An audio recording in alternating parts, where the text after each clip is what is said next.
What's going on, everyone? This is Top Gun Maverick Pilot here in DCS World, and today I'll be flying this MiG-21. So today I'm going to talk about the landing and takeoff on the MiG-21. Now, I watched several videos about the MiG-21 landing and takeoff, but not many explain the proper procedures of taking off and landing. So I'm here to talk about that. Now, this is a difficult aircraft to land and to take off. The reason being is because of the design. The design is not very adequate for taking off and landing. It's not like your average aircraft. Now, the first thing is this aircraft is extremely low to the ground. You can't do a normal high-end attack landing because you're going to scrape the back. They're going to cause collision. You cannot recover from hitting the backside or even from the front side. You're just going to crash. Therefore, I'm going to show you the proper procedure in order for you to land perfectly fine on the MiG-21. Alright, so we're here on the runway. So this is perfectly in line with the runway. If there's other players around you, then you probably have to share the runway. So before you take off, you gotta make sure your settings are correct. So the first thing I do is check the flaps, make sure to take off position, and make sure you have the RSBN turned on. Also, make sure you click on the landing, and you can see that you're in line with the runway. This is just for inclement weather, but I do it just in case. You can see in my exterior view that I am in line with the runway. You can see the back side. So when you take off and you pull the joystick, and you can see that if you're gonna hit the back side, you're gonna crash the aircraft. So you gotta make a smooth transaction. So the first thing you want to do is hold the brakes and then pull some engine power, and then you see the RPMs going up. And then once it hits afterburners, go ahead and let go of the brakes. And then once you see that, you're gonna have a good takeoff. So you do not want to go over 300 knots on this aircraft. If you go over 300 knots, you're going to pop the tire. So you can see that I had a ground effect. You see how that? With the flaps down, you have a good ground effect, and you transitioning little by little, taking off. If you just hold the joystick all the way back, you're going to hit the back side, you're going to damage the aircraft, and you're going to crash the aircraft. So the couple of things you have to remember is you're going to put the landing gear up. You're going to keep the flaps until you're within 200, 300 meters or feet off the ground. Then you're going to put the flaps up. Then once you're done with that, make sure you gain some airspeed, and then you're going to go ahead and go with your mission. Now, I'm doing the traffic pattern. So the first thing I did is I went upwind, then this is crosswind. So what I want to do is I want to make sure I have a view of the airfield. If you're out of view of the airfield, it's going to be a lot harder for you to make this traffic pattern. Then I was going downwind. So this is the part when I was going downwind, and I had to make sure that I still could see the airfield on my left side, which I can. During this part, you got to make sure that your altitude is correct. You want to be within 1,000 feet off the ground. So when you're 1,000 feet, I can see I'm around roughly 400, so I gotta pitch up and making sure that I lose. It doesn't matter if you lose some airspeed because you're landing anyway. So I was looking at my altimeter reading, and then I saw that I was still too low to ground, so I had to gain just more altitude, and I was getting there. So I was checking my magnetic heading, and it was correct. It was still pointing to the airfield. Therefore, all my instruments were still working. Now, the important part is when you pass the aim point, then you got to slow the aircraft down. So I passed my aim point, and I went 80% on the RPM. So now I'm turning left crosswind for Anapa runway. Now, during this time, I had to make sure that I stay within 1,000 feet, and I start my transition, I should say, excuse me, of landing. So I have it at 80 to 85, and I look to my left, and I start my landing process. Because if I overshoot the runway, then it's going to be bad because I had to fix myself getting in line. So right here, you can see on the ILS that I was already too late. I was already way to the right, too much to the right. So that's more work for you. What you want to do is when you look to your left, and you're going to go into a final, you want to make sure that you time it right. So you make sure that you put the flaps down, and then you put your gear down, and then you're going to lose a lot of airspeed.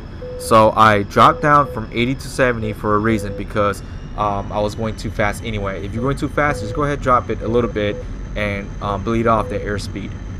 So this is what I was saying, that I was struggling to get in line with the runway, and looking at my ILS and making sure, is it saying that I was too low. So here, this landing, it wasn't perfect because I was way too low.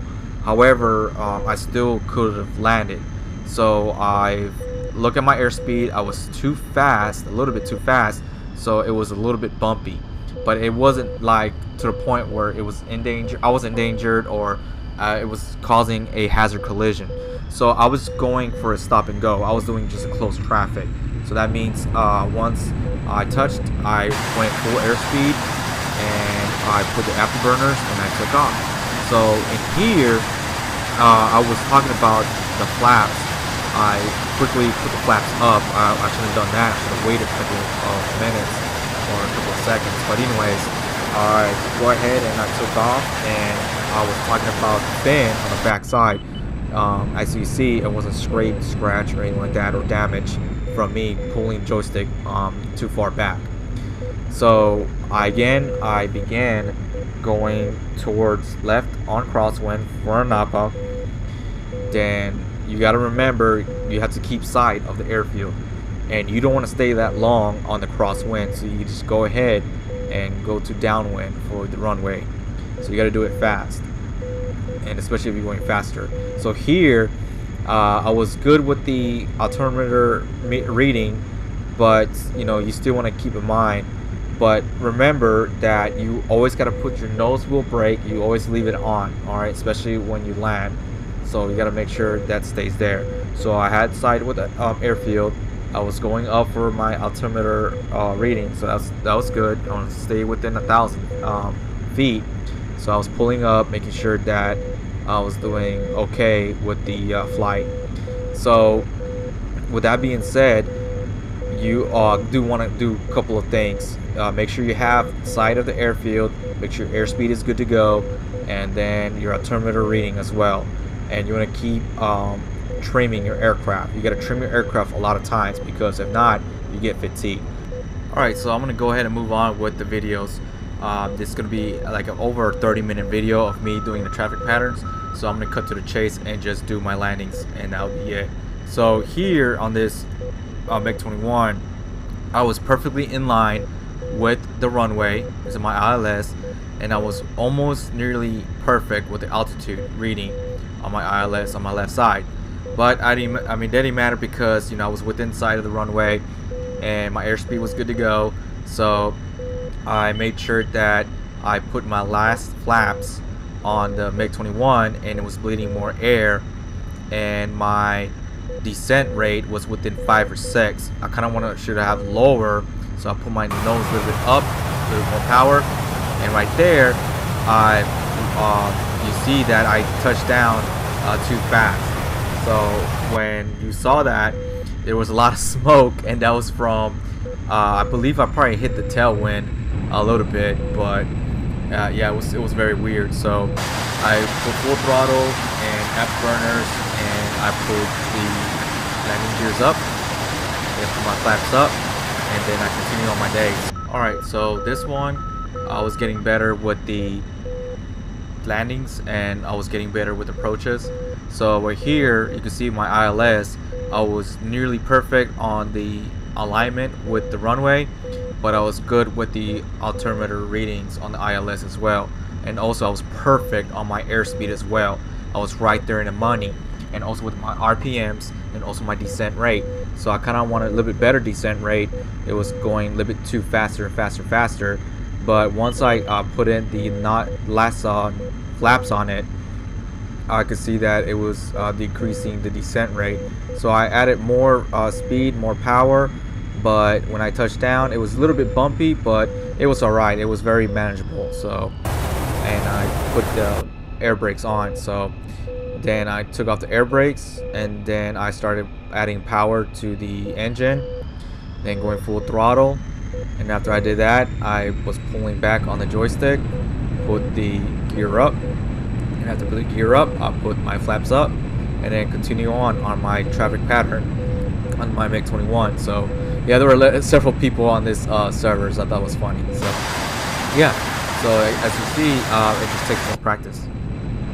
All right, on this approach, it was one bump, but then I recover it perfectly fine. So I began by approaching the runway. I was in line with the runway, and I was a little bit too low, and I was getting lower and lower and lower. That was a problem.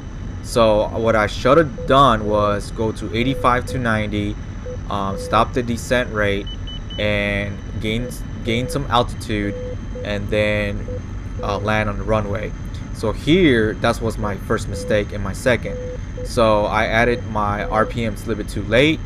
However, when I touched down, I was a little bit too fast. So I did one little bump, and then I was trying to recover and lose the airspeed, but it was a softer, better landing on the second time.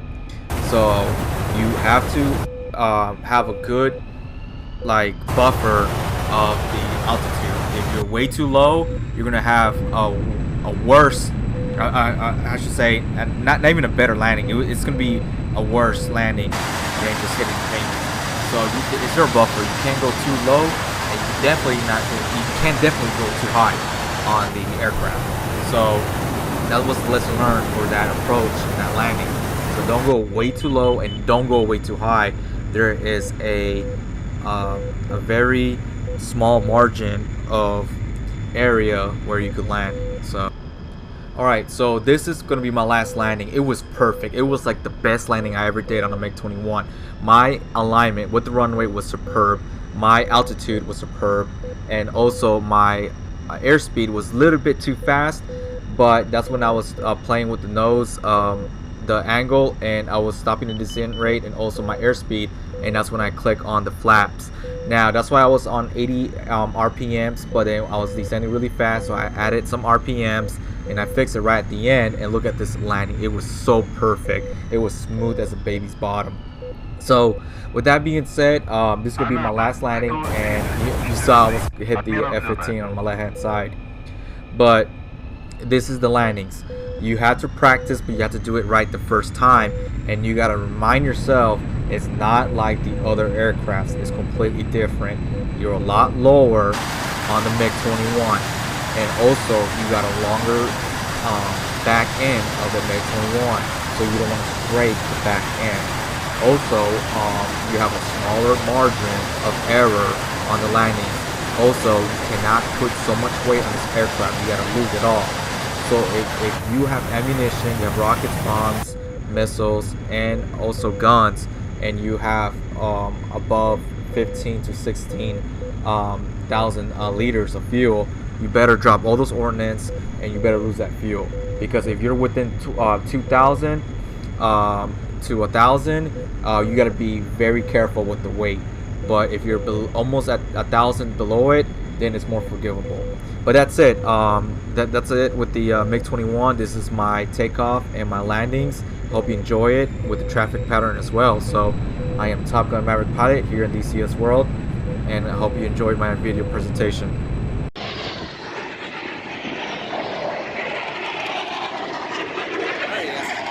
Alright, so this is the previous day when I was doing the video presentation on the takeoff and landings on the MiG-21, and you can see the server was full of jerks. So first thing, here's all the videos of people being asinine. So almost crashed, but this one I landed, and I noticed that many aircrafts were waving off. So I was wondering, why many aircrafts were waving off?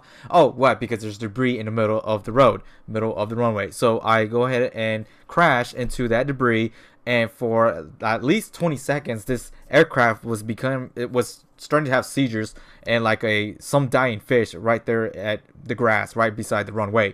So for 20 seconds this was happening. Just look at my face the whole time. So the only way I stopped is to put the gears up, and it went back to its original position.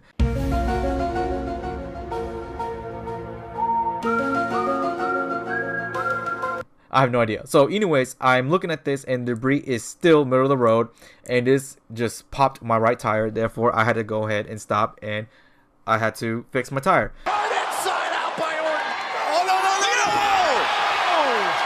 Yeah, it's gonna be in DCS crash complications. I look down and say, okay, and there's someone middle of the road.